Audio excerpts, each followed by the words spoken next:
c'est par rapport à la richesse, les richesses du visible, qu'elles vont parler. Elles vont se donner s'auto-proclamer. La personne était dans une situation précaire et voyait les autres pasteurs dans des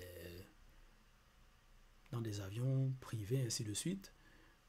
Les pasteurs qui reçoivent, les faux pasteurs là, qui reçoivent la dîme, qui dépouillent leurs fidèles. La personne est là, bon, on se dit, bon, moi aussi, je peux faire cela, moi aussi, je veux faire cela. Donc, elle s'autoproclame, ah, j'ai une révélation, Dieu m'a dit, et la personne ouvre son église, demande la dîme, donc s'enrichit. Donc, ça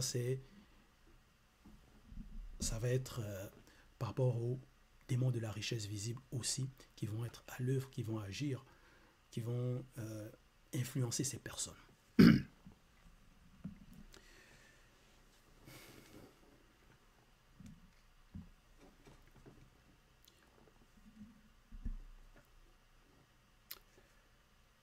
Par rapport à la vérité, ça ne doit pas être le cas.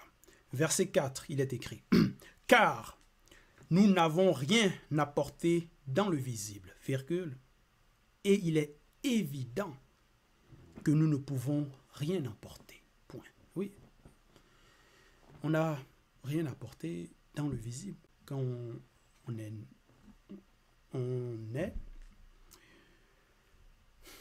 on a trouvé les choses.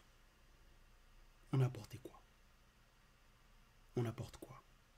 Puisque la connaissance était déjà là. Les personnes qui vont peut-être inventer certaines choses, c'est par rapport à ce qui existait déjà. C'est par rapport à ce qui existe. Ça existait déjà dans le temps, c'était connu sous d'autres noms. Donc, il n'y a rien de nouveau.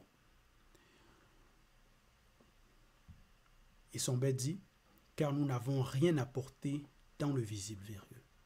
Donc, on n'est pas né et c'est nous qui avons apporté les richesses, l'argent, et ainsi de suite. Non.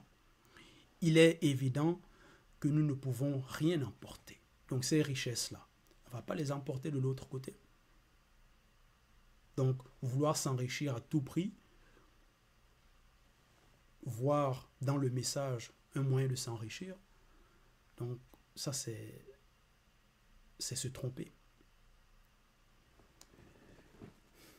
Donc même si on t'enterre dans ton cercueil avec tes bijoux en or, tes chaussures en cuir, ton costard, tu ne vas pas apporter ça de l'autre côté. Verset 5.